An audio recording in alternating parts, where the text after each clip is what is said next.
que hemos establecido con el presidente Trump y con todo su equipo. Baja un poco la industria, la exportación de autos, de la industria automotriz, por dos razones. Una, porque hay un arancel en el caso de la automotriz, pero sobre todo por la caída de la demanda en Estados Unidos. Es decir, los estadounidenses están comprando menos vehículos o compraron menos vehículos en 2025 que lo que venían comprando antes. Entonces, por esa razón, entre otras, además del arancel que tenemos, disminuyó la exportación de vehículos. De todas maneras, me presentaron los datos el lunes y en el último trimestre aumenta la exportación de vehículos, es decir, había disminuido y aumenta respecto al trimestre anterior. Esperamos pues que se recupere en el 2026. Sin embargo, hay otros productos que se están exportando más, como la industria electrónica, se está exportando más de México a Estados Unidos. Y esto ha hecho que aumenten las exportaciones totales a los Estados Unidos, pero al mismo tiempo nos volvimos el primer país que compra más productos desde Estados Unidos. Eso quiere decir pues que hay un fortalecimiento de la integración económica que tenemos con nuestro país vecino.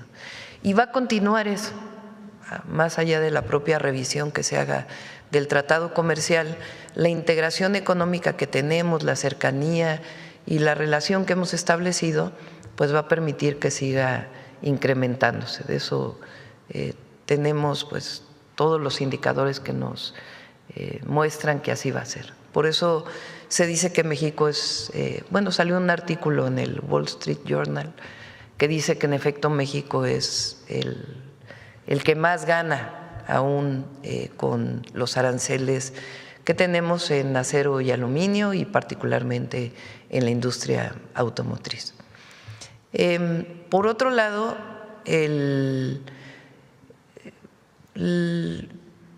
la certidumbre que hay, porque hay mucha, se ha promovido por parte del conservadurismo, de la derecha, de que en México no hay certidumbre para la inversión. El peso no estaría como está si no hubiera certidumbre. Hoy en la primera plana donde sale lo del peso, ¿no? Creo que es El Economista, ¿no? El Economista, sí. Miren, vale la pena ver los datos a ver si pueden hacer grande la gráfica. Fíjense, de los países de América Latina, en donde más se apreció la moneda, en primer lugar está Colombia y en segundo lugar está México. Vean Argentina, ¿dónde está? Por lo que representamos los gobiernos progresistas, porque muchas veces se dice que es al revés, ¿no? Que si llega un gobierno progresista, pues entonces va a haber devaluación de la moneda y en este caso es todo lo contrario. Colombia primer lugar y México el segundo lugar. Si no hubiera certidumbre en los países, pues entonces no se estarían comprando pesos en México. Y pues esto muestra que hay certidumbre en la economía nacional. Además de la propia, pon ahora el Financiero. Bueno, estamos por arriba del euro. Se fortaleció mucho la moneda este fin de año. Y esa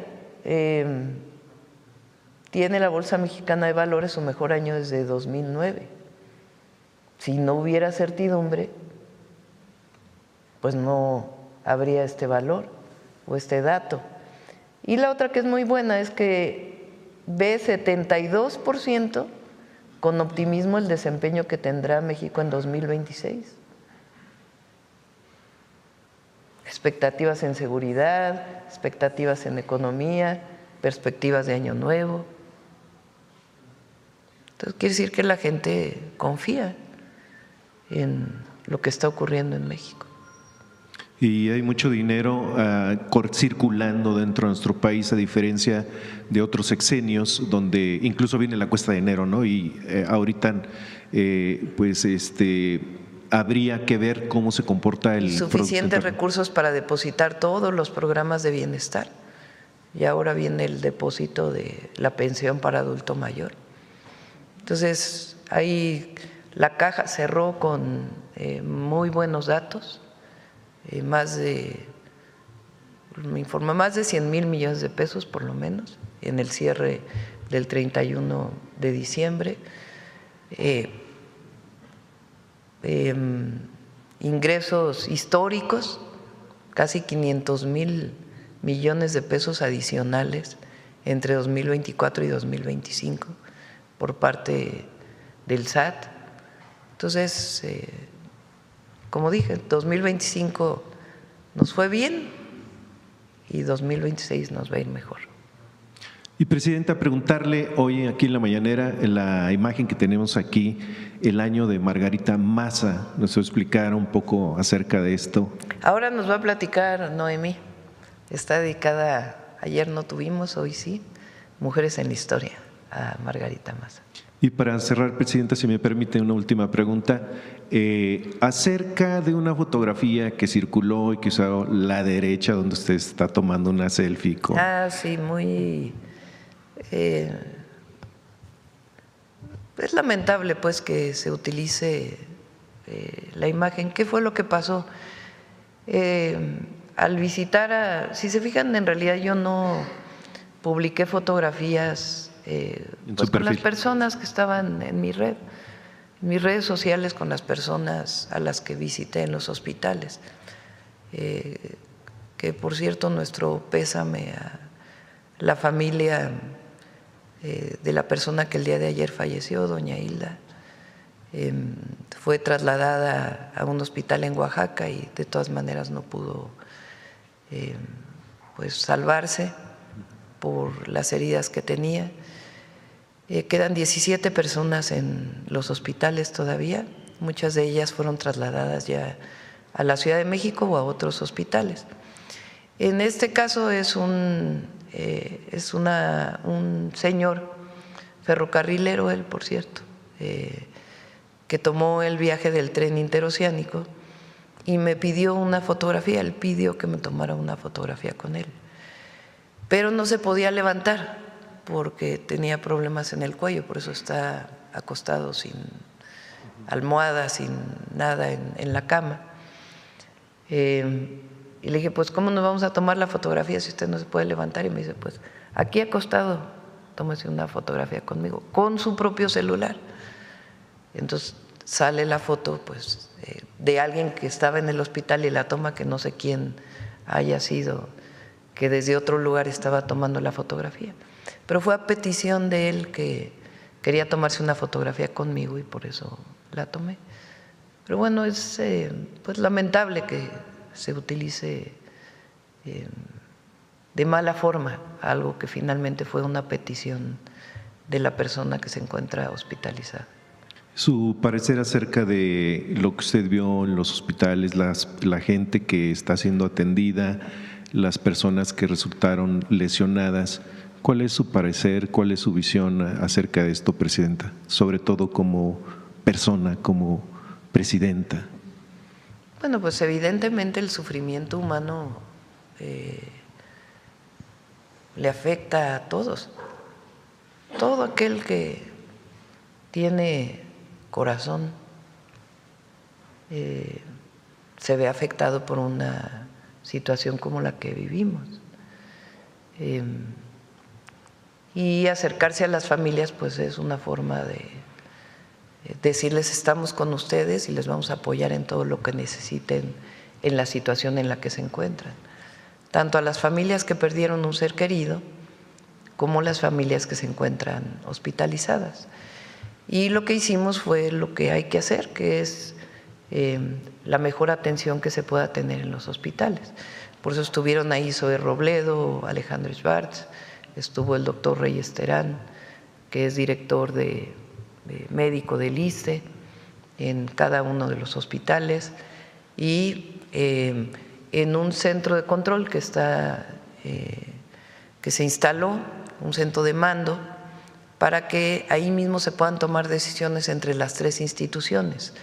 Es decir, si requieren trasladarse a un hospital que no necesariamente sea de la derechohabiencia, que pueda haber todas estas posibilidades. Por último, la caja negra, circuló alguna noticia que ya se extrajo información. ¿Tiene algún detalle acerca de esto? Lo tiene que dar la Fiscalía. La Fiscalía tiene que estar informando de pues, las investigaciones relacionadas con el accidente. Muchas gracias, presidenta. Con la causa del accidente. Sí, a ver, vamos ahora de este lado. A ver, el compañero. Gracias, presidenta. Buenos días, Rodrigo Muñoz de NX Noticias. Bueno, para comenzar, preguntarle este año que inicia, si tiene, bueno, cuáles serían las principales perspectivas que se tiene con relación a la relación económica y comercial de Estados Unidos y, bueno, si en este momento su equipo de trabajo está considerando, pues, buscar una reunión con el presidente Trump antes de que llegue el Mundial de Fútbol. Está en comunicación el secretario Ebrard con su homólogo, el secretario de Comercio, y también con el embajador que se encarga de los tratados comerciales en Estados Unidos, y el secretario de Hacienda también está en comunicación con el secretario del Departamento del Tesoro. Entonces hay comunicación permanente. Si es necesario, pues tendríamos una reunión. Vamos a ver cómo se dan pues los temas ya ahora a principio de año. Habría que esperar unas 2 o 3 semanas para ver bajo qué condiciones se va a dar el tema de la revisión del tratado, y ya lo iremos informando todos los días que sea necesario una vez que tengamos la información. En otro tema, bueno, igual de Estados Unidos, preguntarle, al parecer ya habría llegado en las últimas horas el avión de la Marina a Galveston, Texas, para apoyar con la repatriación de los cuerpos de mexicanos fallecidos en este accidente aéreo, y bueno, Cancillería habría ofrecido el apoyo para realizar todos los trámites. Saber qué información más tiene al respecto. Ya están aquí, incluso va a haber un homenaje a los marinos. Ya no sé si ya están o están por llegar, me informó el almirante secretario. Presidenta, respecto a lo del tren interoceánico, saber si desde la semana pasada que ocurrió este lamentable suceso, de alguna forma inició una serie de, no sé si digámoslo así, revisión para el resto de los trenes que operan en el país, saber si tienen planeada alguna, pues no sé, una serie de medidas extras de seguridad en los trenes, o cuál ha sido más o menos el panorama para los demás medios de transporte. Bueno, en este caso, como lo dije, son 3 acciones que se están haciendo. La primera y la más importante en este momento es la atención a las víctimas y a los familiares de las víctimas. Y ahí, como lo informé, va a haber reparación integral del daño y tiene que venir a partir de la investigación de la Fiscalía. Eso es lo primero. Ahí o trabajando en conjunto con la Comisión Ejecutiva de Víctimas. Lo segundo es la causa, una investigación profunda, seria, rigurosa, de cuál es la causa del accidente, cuál fue la causa del accidente, para también, pues, tomar las medidas que se deban tomar, no solamente en términos de la propia Fiscalía, sino también lo que sería el tercer punto, que es garantizar que esa vía puede utilizarse de manera segura, o qué se requiere hacer para que sea utilizada de manera segura. En los demás trenes, pues se siguen los protocolos que normalmente se siguen de revisión, tanto en el interoceánico, en sus otras líneas, como el Tren Maya, como lo que se trabaja con las empresas concesionarias de los trenes de carga. Ya por último, presidenta, bueno, pues dado lo que acabamos de vivir, preguntarle, solo para que la gente lo tenga consciente o sepa lo que ocurre aquí dentro cuando se da este tipo de incidentes, saber cuál es el protocolo aquí en Palacio ante un sismo, y si su equipo ya le reportó que el resto del recinto se encuentra en condiciones óptimas. Todos los edificios públicos, tanto federales como estatales, tienen que tener un comité de protección civil, De hecho, en la Ciudad de México, por ejemplo, incluso los edificios privados tienen que tener un comité de protección civil, que es quien nos orienta en el primer momento en el momento en que suena la alarma o ocurre un sismo, y por otro lado que hacen la revisión exhaustiva de los lugares para poder garantizar que en efecto el lugar en donde, o sea, que se puede regresar al trabajo normal. Ese es este caso. Hasta que no nos dijeron que ya podíamos regresar, quien estaba haciendo la revisión, es una revisión ocular, a menos que haya sido un sismo mayor, pues ya se determinan otras circunstancias.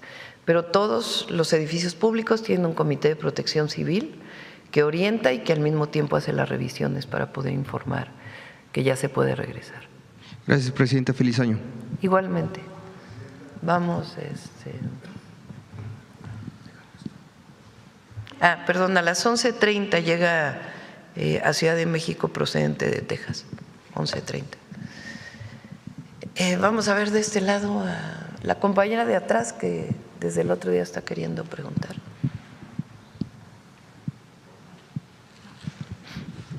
Gracias, presidenta. Buenos días, Judith Sánchez Reyes de Perspectivas MX y Super Estéreo Milet. Presidenta, aunque el video ya no está en las redes sociales, hace unos días la regidora en Tonalá, Juncal Solano, acusó de sabotaje a varios líderes de la oposición, entre ellos a la presidenta municipal de Uruapan, Grecia Quiroz, esposa de Carlos Manso. Preguntarle en este sentido, bueno, pues qué impacto podrían tener pues este tipo de declaraciones en las investigaciones, pero sobre todo en lo que tiene que ver pues con la percepción de este accidente en la opinión pública. ¿Cuál es su opinión?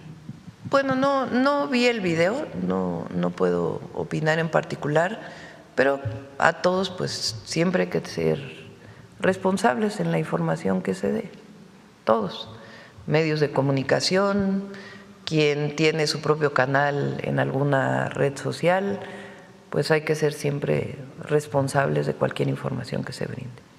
Y justamente en este tema, presidenta, para poder, digamos, rescatar el convoy que se fue a este barranco, ¿tienen ya aproximadamente, pues, digamos, la cantidad que se va a utilizar para poder rescatarlo? O sea, se tiene, digamos, la maquinaria, hay empresas que van a poder hacer esto. Sí, la Secretaría de Marina está en ello. No es un lugar sencillo para poder colocar una grúa, es lo que estaban revisando. Entonces van a ver la manera de recuperar este vagón, porque fue un vagón el que cayó.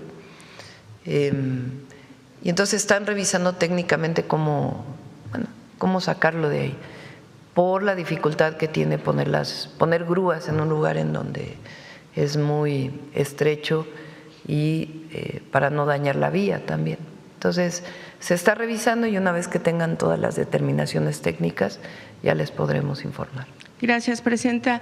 En otro tema, la semana pasada nos dijo que los estantes que fueron presentados aquí hace unas semanas no serían, digamos, realmente lo que serán las farmacias del bienestar. Entonces, en ese sentido, preguntarle si eran una especie de prototipo, si se sigue entonces trabajando justamente en cómo serán estas farmacias que serán instaladas en los centros de salud. Y justamente pues a días de haber dado a conocer este proyecto, si se han instalado algunos, a lo mejor de manera provisional, en qué municipios del Estado de México y cuántas recetas se habrían surtido bajo esta dinámica. Sí, a ver si nos pueden decir cuántas personas se han atendido en los módulos de farmacias del bienestar. Van a ser distintos, dependiendo del tamaño del centro de salud. Los que se presentaron aquí sí están en el Estado de México, en los centros de salud, y se están buscando distintos esquemas en los otros estados. Como dijimos, primero iba a ser en el Estado de México para ver cómo operaba y a partir de ahí pues tomar distintas decisiones para llevarlos a los otros estados de nuestro país. En marzo tienen que quedar instalados en las 32 entidades de la República. Recuerden que este modelo es solamente para el programa Salud Casa por Casa. La garantía de todos los medicamentos en todos los centros de salud y hospitales se da a través del IMSS, a través del ISSSTE y de las rutas de la salud para el IMSS Bienestar, que llegan a las farmacias de los centros de salud y los hospitales. Y en el caso de Salud Casa por Casa es el modelo de farmacias del bienestar, que van a tener distintos pues esquemas de ubicación en los distintos centros de salud dependiendo del tamaño. Digamos que la infraestructura de estas farmacias dependerá de cada estado, digamos, se tropicalizará. No, van a ser modelos únicos. Por ejemplo, en las tiendas del bienestar ya hay también en el Estado de México los estantes de farmacias del bienestar, que tienen un modelo particular, también por el tamaño de las tiendas del bienestar.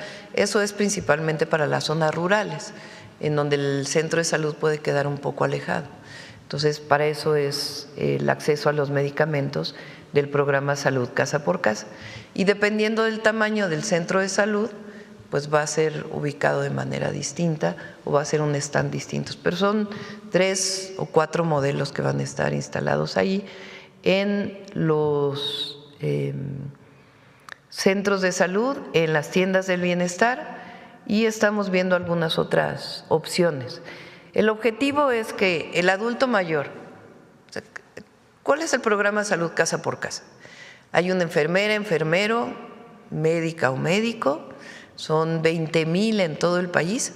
Este año van a ser por lo menos 2,000 más, van a ser 22,000, ahora son 20,000, que visitan casa por casa a todos los adultos mayores de 65 años y a las personas con discapacidad.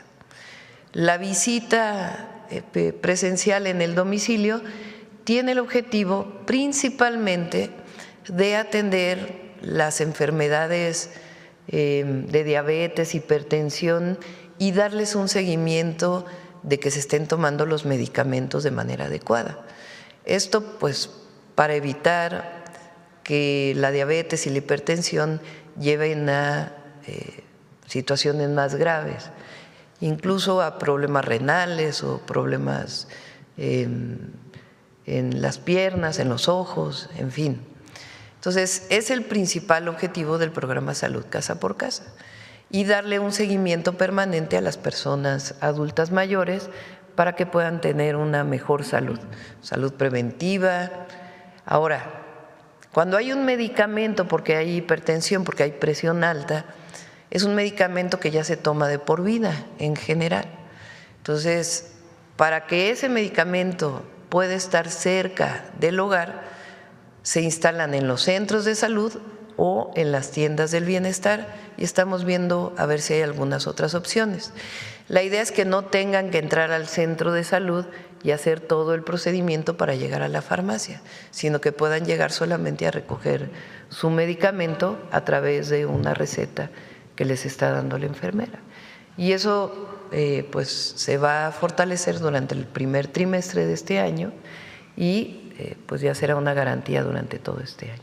Bien, Presidenta, gracias. En otro tema, en la reunión de gabinete se han analizado los casos que recientemente se han presentado, pues por ejemplo como el del periodista de Veracruz, Rafael León Segovia. Le dieron a conocer pues el sustento jurídico de parte de la Fiscalía de Veracruz. Obviamente este caso ya se desestimó el delito de terrorismo, sin embargo se le acusa de encubrimiento al contar con información de hechos delictivos y no denunciarlos a la autoridad. Pero también, por ejemplo, está el caso de la vinculación a proceso de otro reportero en Puebla, Rodolfo Ruiz, director del medio eDigital Consulta, por el presunto delito de operaciones con recursos de procedencia ilícita. Y también presenta en las últimas fechas, se dio la detención en Michoacán de una ciudadana por publicaciones en una red social, en este caso en Facebook, contra un funcionario. Estas críticas, de acuerdo a la Fiscalía Estatal, afectaron el honor de este servidor público. De hecho, este es, digamos, el primer caso de una orden de aprehensión por este delito cibernético, ¿no?, en este estado. comentarle o preguntarle cuál digamos es su opinión, porque en lo que tiene que ver con la narrativa pública, la sociedad y muchos sectores pues están preocupados por la garantía hacia la libertad de prensa para los periodistas y la libertad de expresión para los ciudadanos. ¿Cuál es su postura y cómo se debe de interpretar este actuar de las fiscalías en estos estados? Las fiscalías estatales son autónomas. Sin embargo, mi opinión y nuestra opinión como gobierno es que por encima de todo está la libertad de expresión. Incluso le pedí a la Secretaría de Gobernación que si es necesario que el mecanismo de protección a periodistas se acerque o desean los periodistas acercarse, que están acusados, al mecanismo de protección, que digamos esencialmente es la protección, pero en este caso se puede extender esta atribución a la protección de los periodistas que están acusados, que lo haga. Entonces, mi opinión es que la libertad de expresión está por encima de…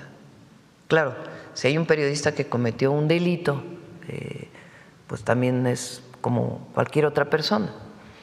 Pero si el asunto de fondo tiene que ver con la libertad de expresión, siempre hay que elegir la libertad de expresión por encima de todo. Y por eso le pedí a la Secretaría de Gobernación que, si así lo desean los periodistas, se acerquen al mecanismo de protección federal para que puedan ser apoyados. O sea, ¿tendrían que hacer la solicitud de manera personal los periodistas? Pues sí, o puede acercarse al mecanismo si es que así lo desean. Y en el caso de la ciudadana en Michoacán, presidente. No tenía conocimiento de este caso, lo revisamos. Bien.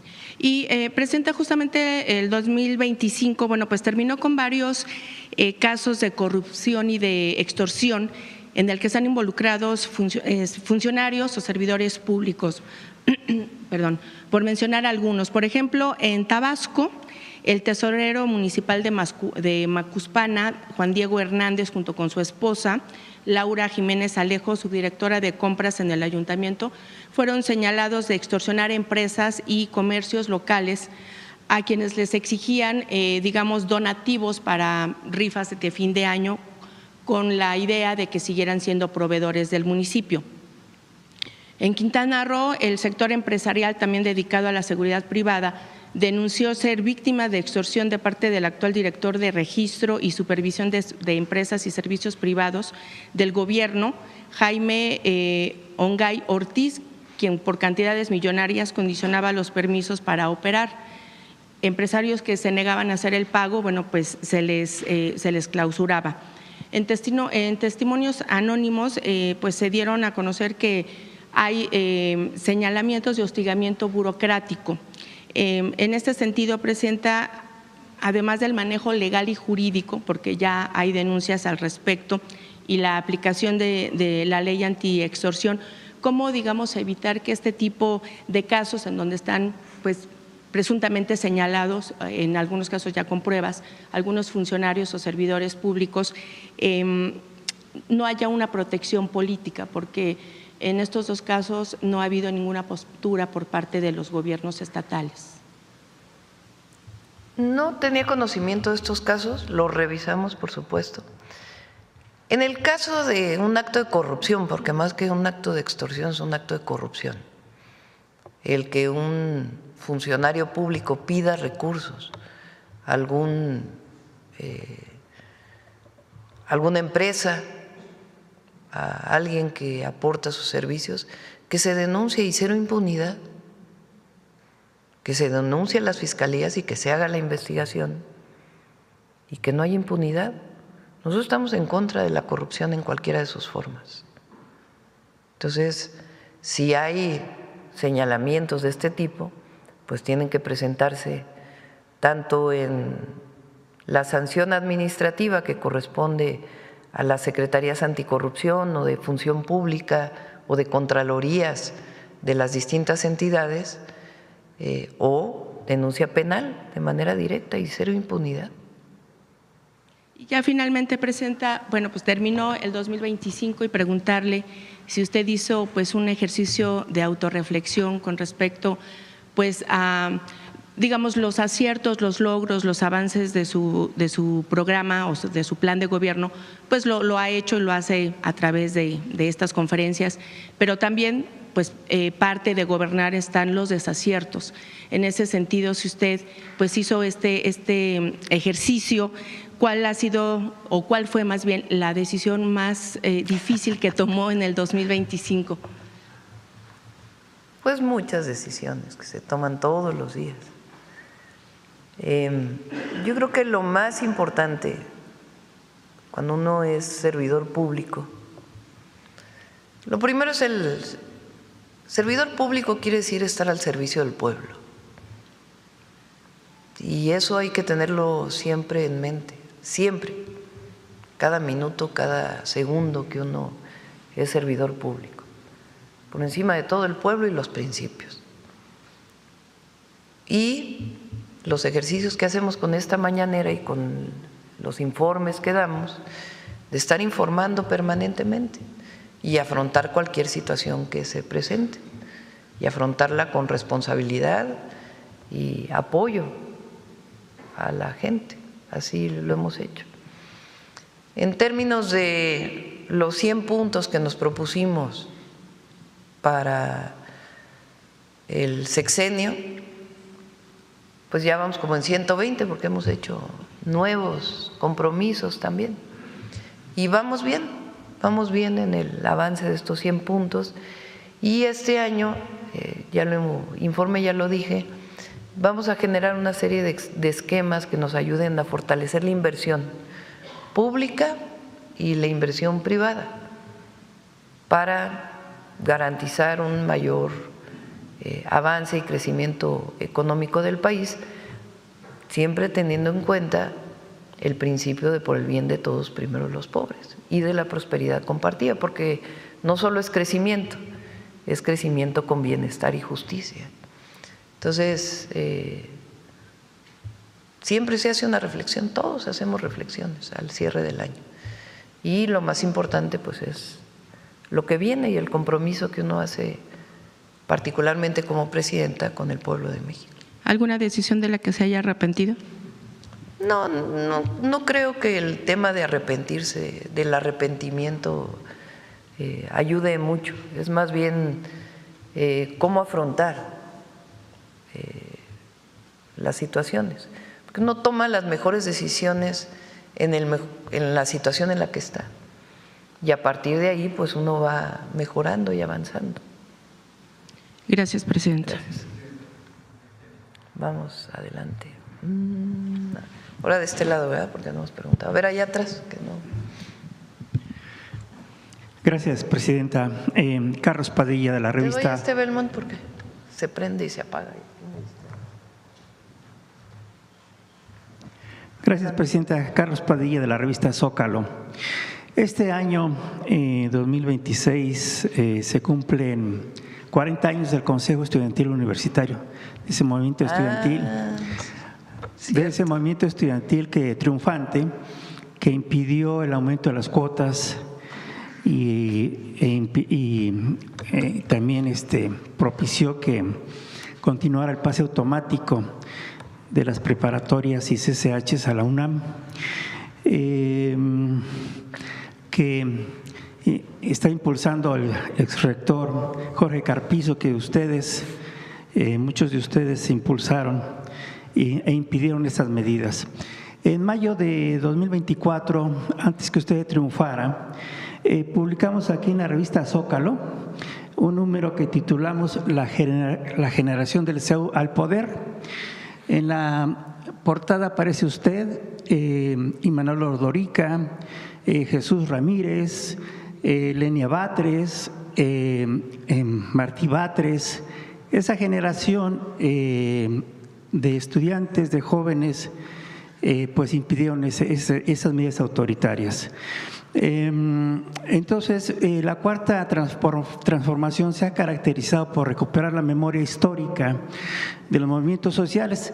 La pregunta que le hago, Presidenta, es si su gobierno va a impulsar algún tipo de conferencias, algún tipo de iniciativas, pues para recuperar ese movimiento histórico que ustedes impulsaron. Finalmente, como titulamos aquí en Zócalo, su generación hoy está en el poder, en distintos lugares, en la Suprema Corte, en el gobierno capitalino, usted en la presidencia, en fin, diputados federales, locales, en fin. La pregunta es esa, ¿su gobierno impulsará algún tipo de iniciativa para recuperar esa historia, parte de esa historia? Pues ahora que lo preguntas, a lo mejor sí vale la pena. No lo habíamos pensado, ni me había percatado que son ya 40 años de ese movimiento estudiantil. Hablamos del 86, fue un movimiento estudiantil en 86, 87 y luego hubo un congreso universitario en el 90, si mal no me acuerdo, en 1990. Fue un movimiento estudiantil masivo, como bien comentas. El rector de la UNAM en aquella época era el inicio del periodo neoliberal. Y la idea que se promovió desde la rectoría y desde el gobierno, en realidad, era que los estudiantes no iban a valorar la educación si no pagaban por ella, que solamente pagando por la educación se valoraba. Decían entonces que pagar la universidad era más barato que comprar una cajetilla de cigarros, porque entonces no era más común el cigarro que ahora.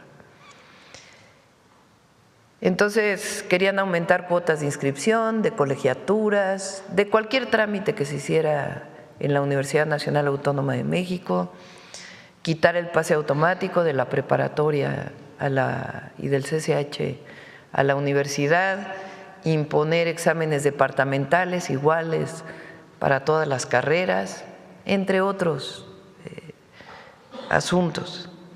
Utilizaron las vacaciones de verano para reunir al Consejo Universitario y aprobaron estas reformas en lo que se llamó, porque así lo hizo el rector Carpizo, en una resolución, algo de obvia resolución, decía, algo tan profundo de obvia resolución.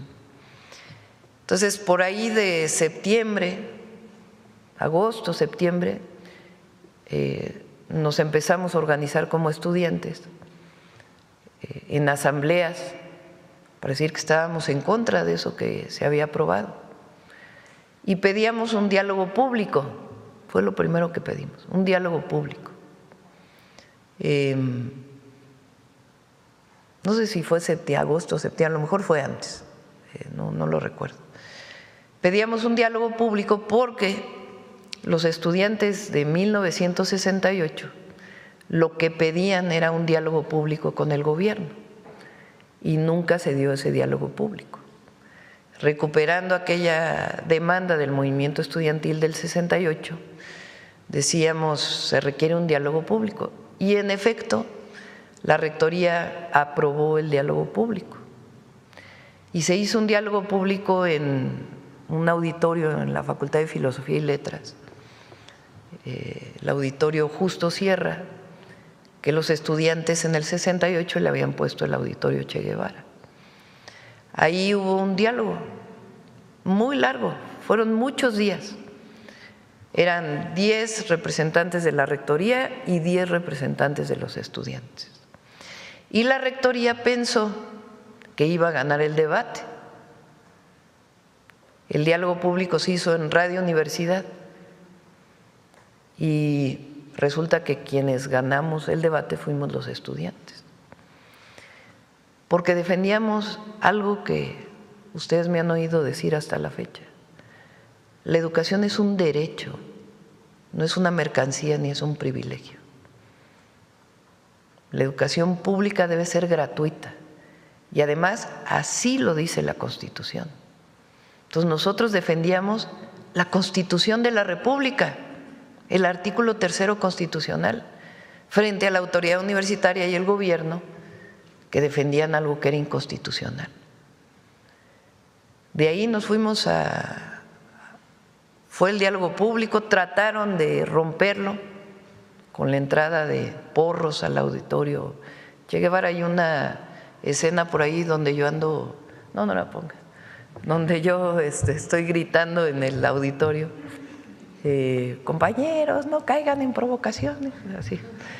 En aquella época, que fue justo cuando entraron los porros al auditorio Che Guevara y pedíamos que no fuera a haber porque querían que hubiera golpes, ¿no? Eso quería la autoridad. Y la verdad es que los estudiantes que asistían al auditorio se comportaron muy bien. Entonces, termina el diálogo público y de todas maneras no quieren echar las reformas. Y hay una huelga estudiantil en enero del 87. Como 19 días duró esa huelga, hasta que la autoridad universitaria decide suspender las reformas. Y el Consejo Universitario aprueba, porque la demanda era echar para atrás las reformas y que haya un congreso universitario donde entre todos discutamos a la universidad. Se aprueba suspender las reformas y hacer un congreso universitario. Después tardaron muchos años, el congreso universitario se hizo en el 90, pero por la manera en que se hizo en realidad no cambiaron muchas cosas en la Universidad Nacional. Lo más importante pues es que la universidad siguió siendo gratuita y se mantuvo el pase automático.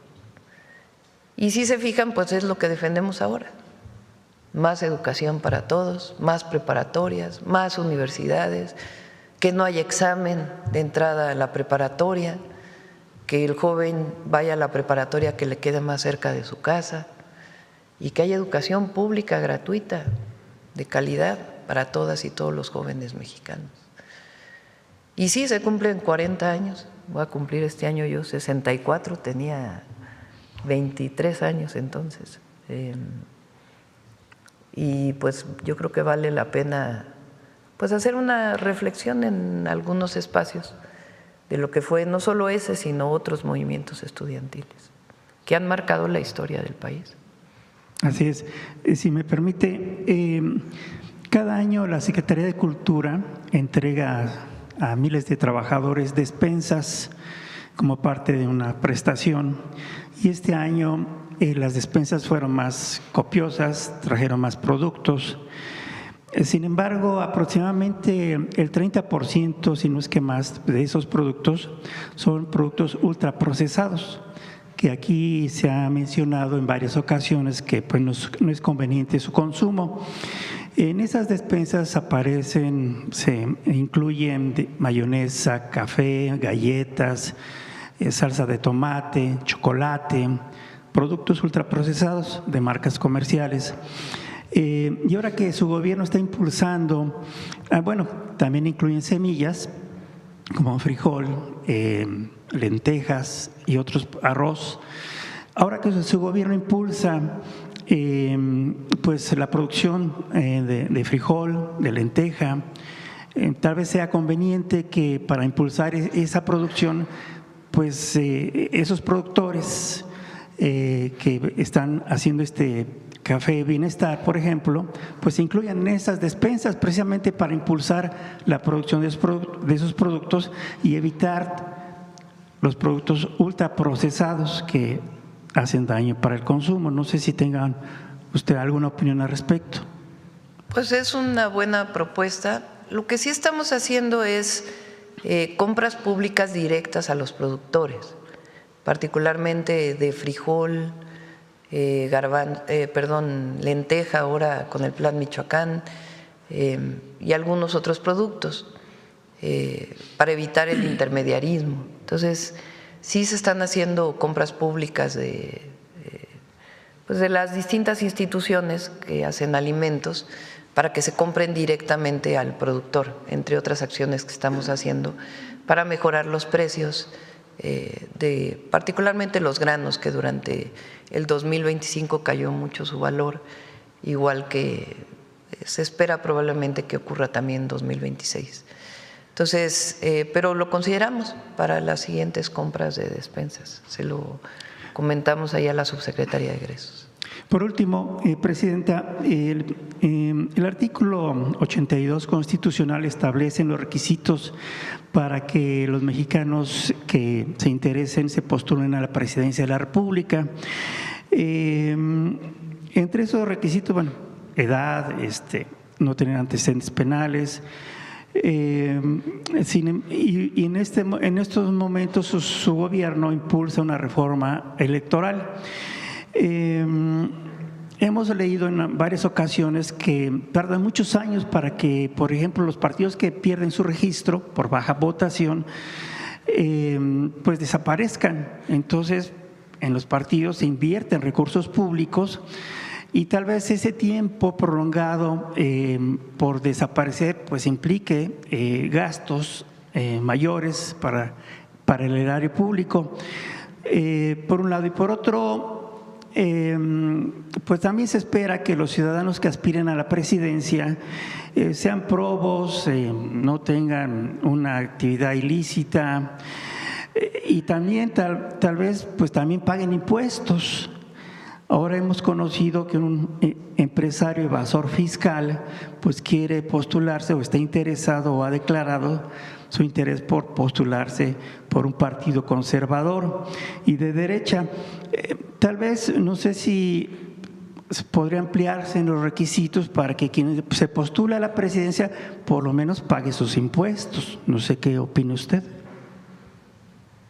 Ya, eso es otra cosa.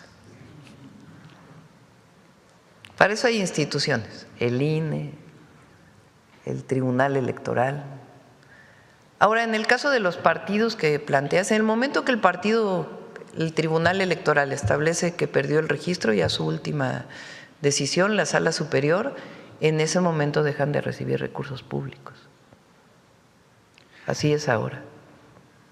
O sea, no continúan recibiendo recursos públicos. Por ejemplo, el PRD, que perdió su registro ahora en el 24, en el momento de la decisión del tribunal, pues entonces comienza un periodo ahí en donde ya no recibe recursos públicos y tienen que hacer distintas acciones. O en su caso el PES, que perdió su registro en el 18. En fin, está bastante normado ese tema. Gracias. Vamos a ver, ¿quién más? A ver, acá el compañero que no ha preguntado. Presidenta, muy buen día, feliz inicio de año. Miguel Hernández de Canal 14. Preguntarle acerca precisamente de esta reforma electoral, pues cuáles son las perspectivas de cara a este 2026. Ya lo vamos a presentar. Apenas me voy a reunir la próxima semana para que hagamos una revisión de los foros y qué es lo que está planteando la comisión de reforma que nombré. Yo creo que no sé, segunda, tercera semana, digamos, de enero, yo creo que ya estaríamos en condiciones de presentar una propuesta. Y si me permite una segunda pregunta sobre la sentencia contra los feminicidas de la abogada y activista Cecilia Monzón. ¿Cuál es su opinión? ¿En qué sentido? ¿Cuál es mi opinión? ¿En qué sentido? En el sentido de esta sentencia que se da en contra de estos feminicidas. ¿Cuál es la postura de usted? Pues todo cero impunidad al feminicidio. En general en cualquier delito, pero particularmente al delito de feminicidio, que por cierto hay un caso ahí del fiscal me acordé ahora, de Morelos, que tiene por ahí un amparo por haber encubierto un feminicidio. A ver cómo va ese caso, hay que preguntar. Muchas gracias, presidente. ¿Quién más? A ver, la compañera. No. Es que estoy buscando a alguien que no le hayamos dado la palabra recientemente. Gracias, presidenta, y gracias por darnos el paso ahorita que fue el sismo. Bueno, pues preguntarle si es confirmar la noticia que hubo cambios en COFEPRIS.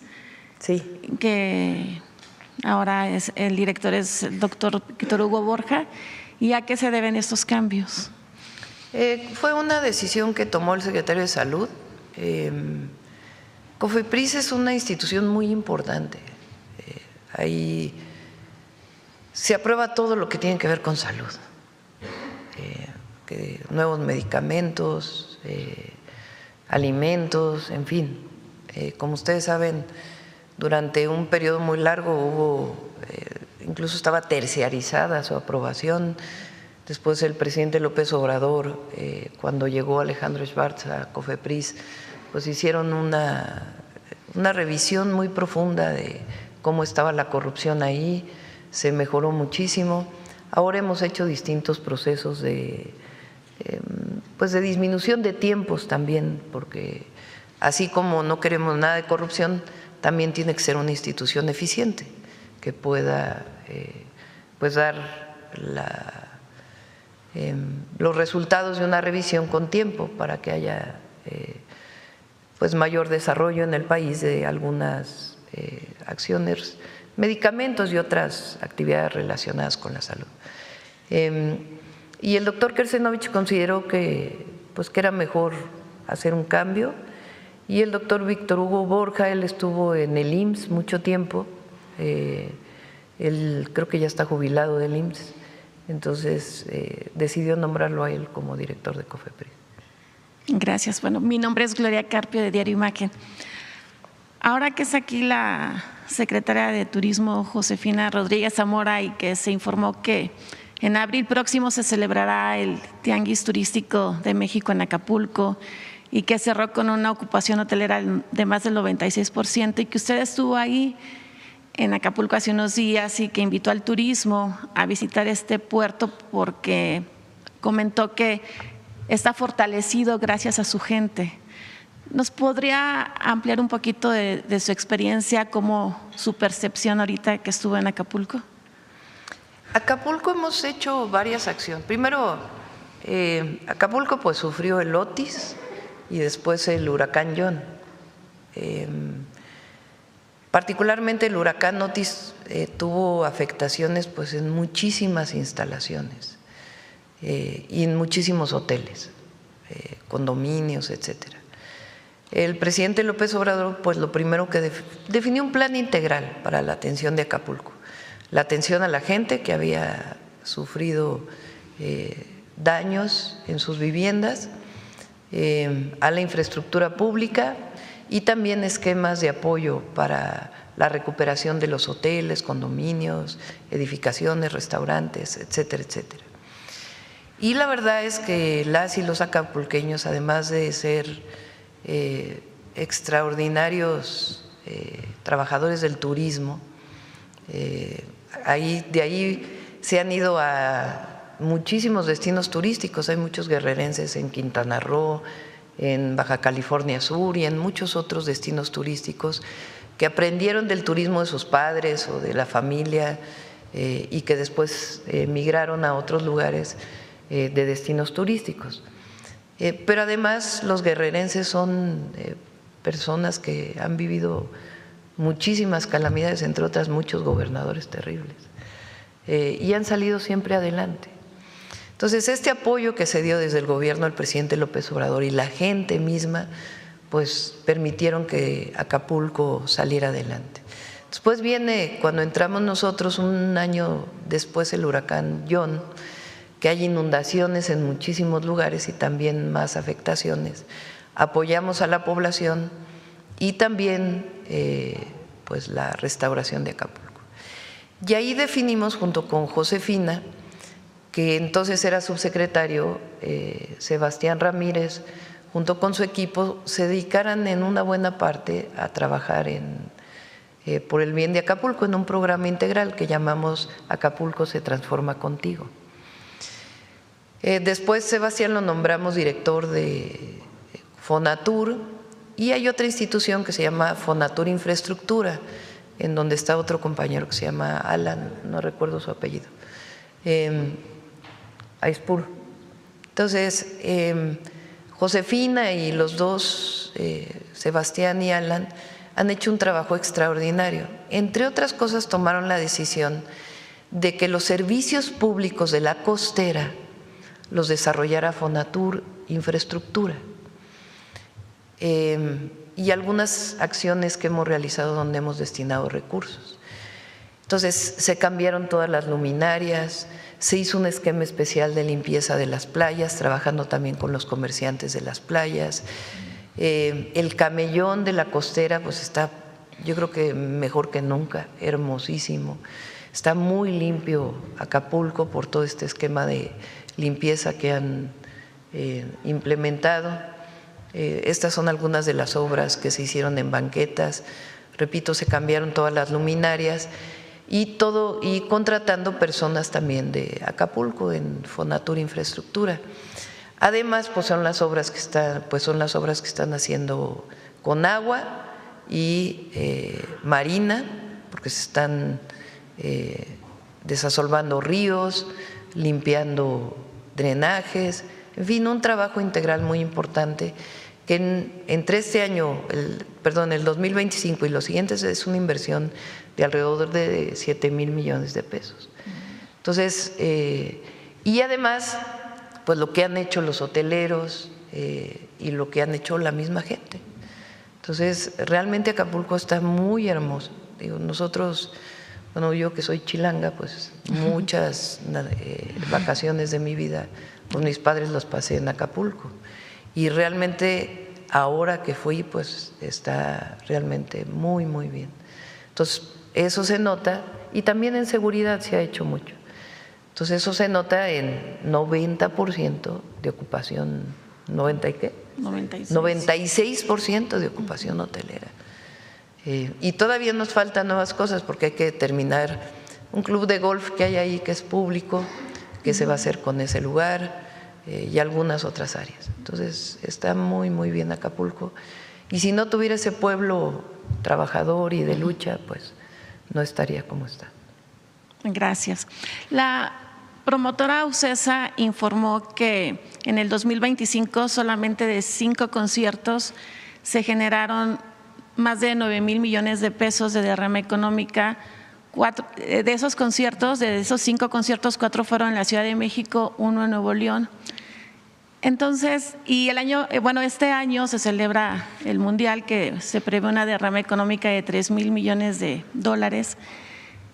Entonces, ¿usted considera que la industria del entretenimiento y el turismo son los pilares de la economía mexicana, los principales pilares? De los principales pilares y particularmente en 2025. La Ciudad de México, pero no solo, se ha convertido en un lugar por la actividad pública de la ciudad y por empresas muy importantes del entretenimiento, como es el caso de OCESA, que tiene la Fórmula 1 y ¿cómo se llama?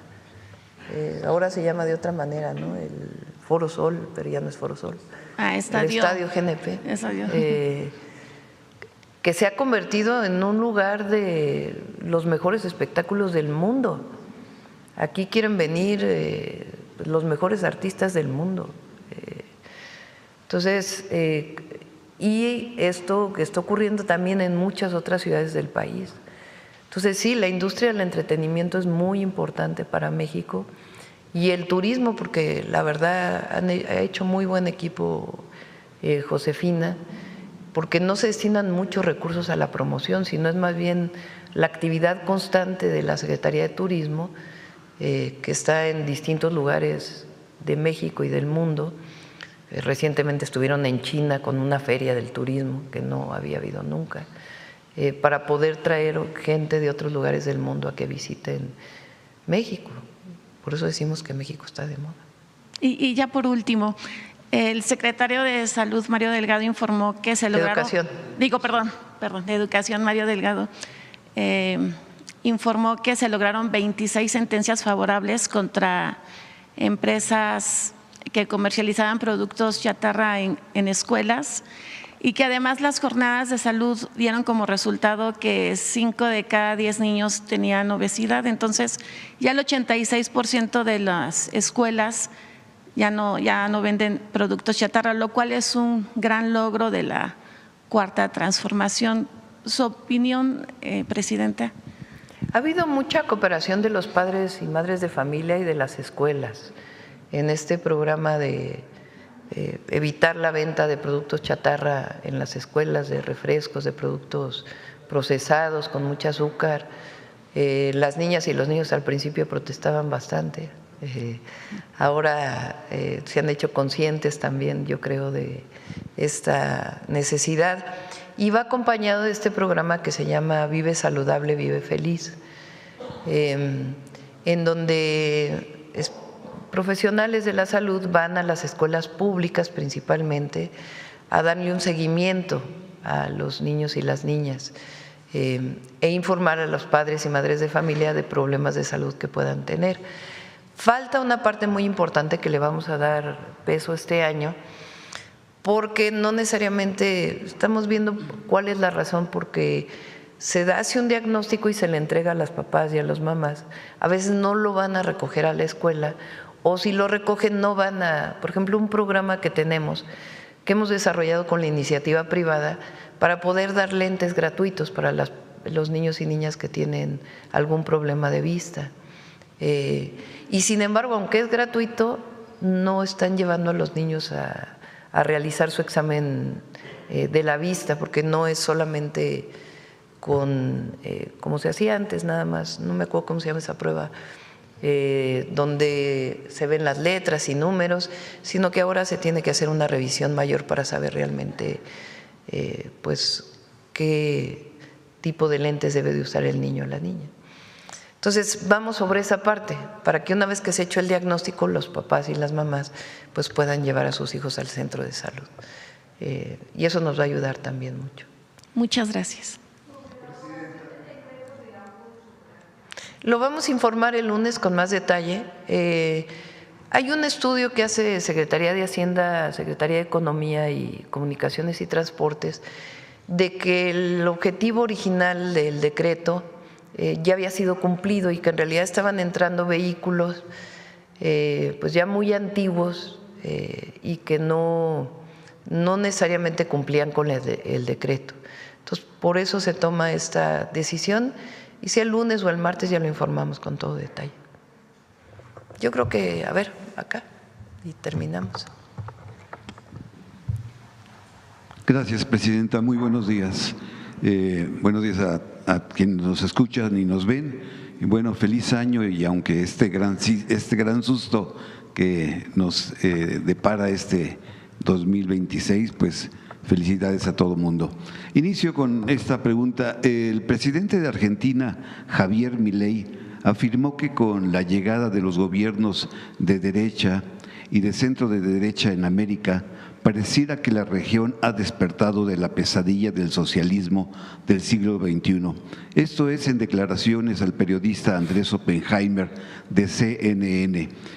Afirmó el mandatario argentino que está trabajando activamente junto a 10 países de la región en la conformación de un bloque basado en ideas de libre mercado y la libertad económica. Mi pregunta es, Presidenta, ¿la izquierda gobierna mejor que la derecha en el continente americano? Pues ahí están las monedas nomás. Ahora vuélvela a poner.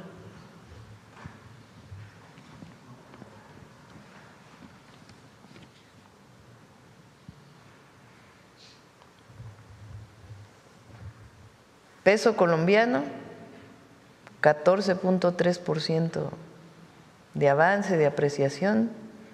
Peso mexicano, 13.8%. Peso argentino, menos 40.8%. Pero hay una diferencia mayor y es el bienestar. Los gobiernos progresistas, además de defender la democracia, las libertades, porque el concepto de libertad de la derecha es muy cuestionable, Porque ellos hablan de la libertad del mercado, que por cierto México tiene libre comercio. Pero la libertad del mercado con salarios que no permiten ni comprar lo más básico, pues ¿qué libertad es esa? Eso no es libertad. Y nosotros defendemos la libertad, todas las libertades. Libertad de expresión, libertad de reunión, libertad de comunicación, pero trabajamos por el bienestar del pueblo. Y sí creemos y estamos convencidos que el Estado tiene un papel muy importante que jugar en ello, para la defensa de los derechos del pueblo. La derecha piensa que no hay derechos ahora relacionado con lo del movimiento estudiantil de hace 40 años, que la educación no es un derecho, que la salud no es un derecho, que el acceso a la vivienda no es un derecho, que el salario digno no es un derecho. Ellos piensan que el mercado va a resolver todo. Y México ya vivió muchos años de neoliberalismo, que lo que llevó fue a más pobreza y más desigualdad. Y no fortaleció los derechos del pueblo, sino todo lo contrario. Dejó a los jóvenes abandonados a que no tuvieran ni escuela ni trabajo. Nuestra visión es muy distinta. El Estado tiene un papel que cumplir y es la defensa y la garantía de los derechos y además la conducción de un papel estratégico que se debe jugar, manteniendo la defensa también del mercado y de la propiedad privada, porque no se está en contra de ello, pero con una visión distinta. Y se ha dado mucho mejores resultados, mucho mejores resultados. Nada más pongamos el caso de México o de Colombia y el peso argentino. Gracias por su respuesta, Presidenta. Haciendo también un poquito de historia, hace 58 años el Consejo Nacional de Huelga del Movimiento Estudiantil de 1968 en México acordó una tregua olímpica. La decisión implicó que los estudiantes se abstendrían de realizar manifestaciones públicas del 12 de octubre al 28 de octubre, coincidiendo con la duración de los Juegos Olímpicos, para evitar que el movimiento fuera acusado de intentar sabotear el evento internacional. Presidenta, a 6 meses el Mundial de Fútbol, seguramente serán meses venideros donde habrá una gran crispación social. Mi pregunta es, ¿haría usted un llamado a una tregua mundialista para que este escenario pueda permitirse en paz la realización de este Mundial de Fútbol y que las organizaciones como el CENTE, quien ha anunciado que va a tener mucho activismo este año, y la oposición y organizaciones políticas contrarias a este gobierno, pues llamarlos a una alianza, a una tregua por el Mundial? Yo no veo crispación social. Hay momentos especiales donde hay protesta normal, pues es parte de la democracia. Más aquí no se reprime a nadie, pero no hay, al contrario, yo veo mucha paz social en el país. Hay problemas, sí, siempre hay problemas y se atienden, pero no veo crispación y va a ser un buen momento para México el Mundial. Y todos los 6 meses, vamos a estar 5 meses. 5, ¿no? 6 meses. Es en junio, ¿no? En junio. Sí, pero como es el 11, bueno, 6 meses. Va a haber muy buen ambiente. Vamos a hacer todas las canchas de fútbol que nos comprometimos. No sé cuántos torneos. A ver, ponle ahí, ¿cuántos vamos a hacer? Torneos, copas, murales. Ligas infantiles, juveniles.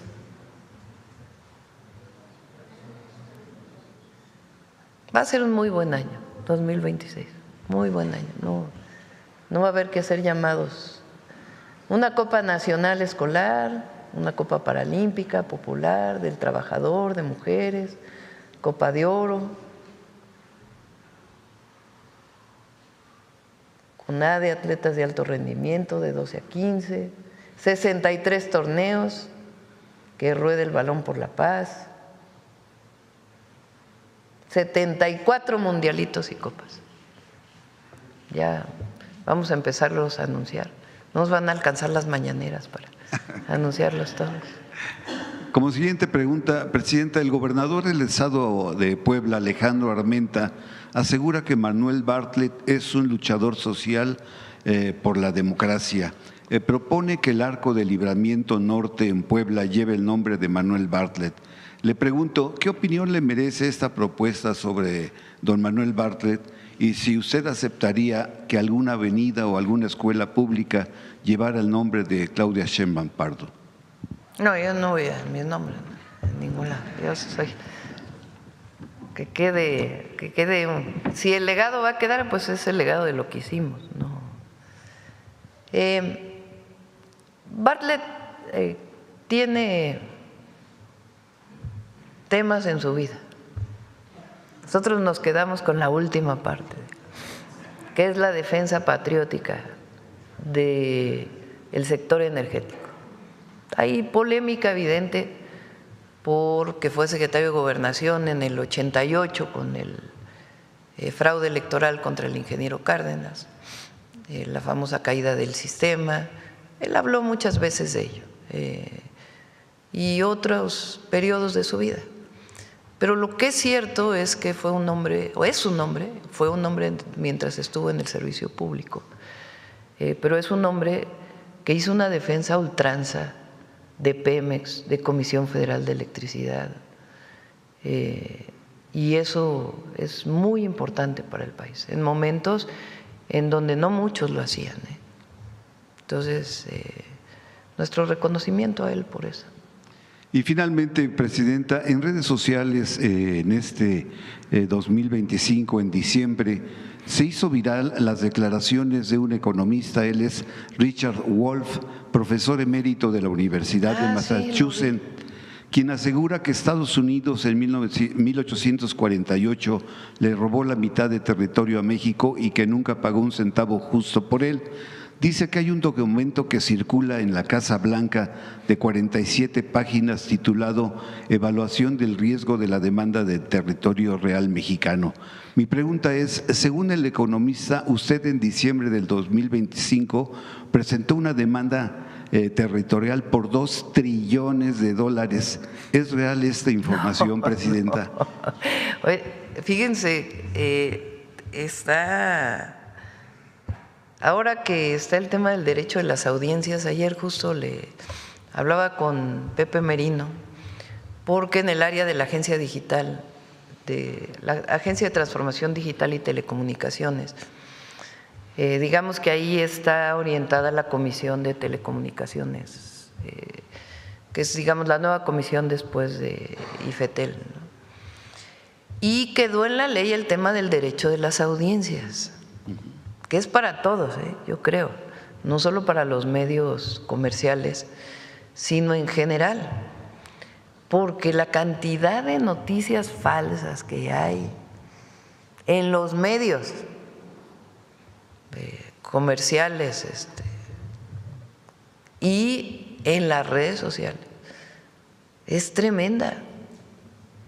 Ya no sabemos nosotros, a veces entro a la red y estoy con infodemia, ¿no?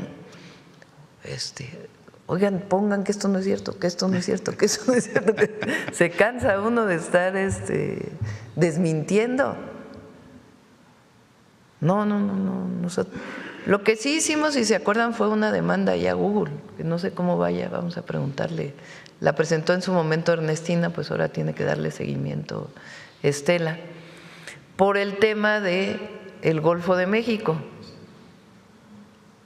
porque nosotros, y además así está, en el decreto que el presidente Trump hace al Golfo de América, es nada más en la parte del territorio de Estados Unidos.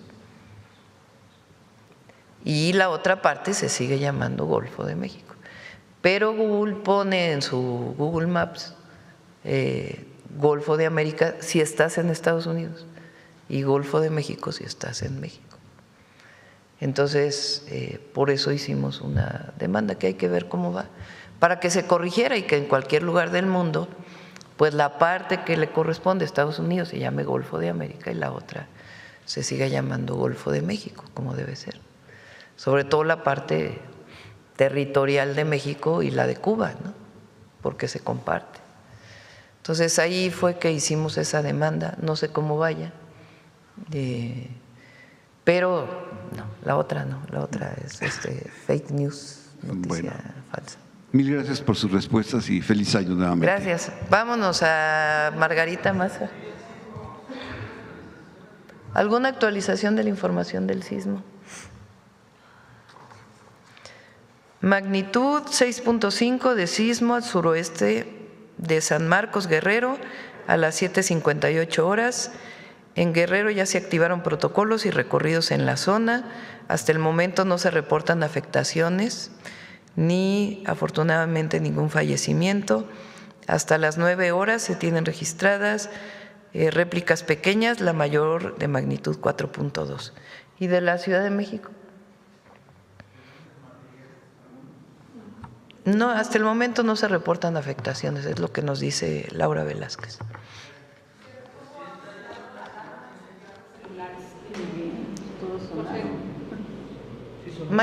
Mañana no, el lunes, ¿no? Lo mencionamos para que nos dé un reporte completo o más tarde lo subimos a las redes sociales para que nos reporte la agencia. Exactamente, tal cual. Bueno, por cierto, la próxima semana, a partir de la próxima semana, jueves y viernes vamos a hacer las mañaneras fuera de la ciudad. Vamos a hacer gabinetes de seguridad. La próxima semana nos toca Morelos el jueves y Guerrero el viernes, y así vamos a estar hasta más o menos mediados de febrero, enero y febrero probablemente.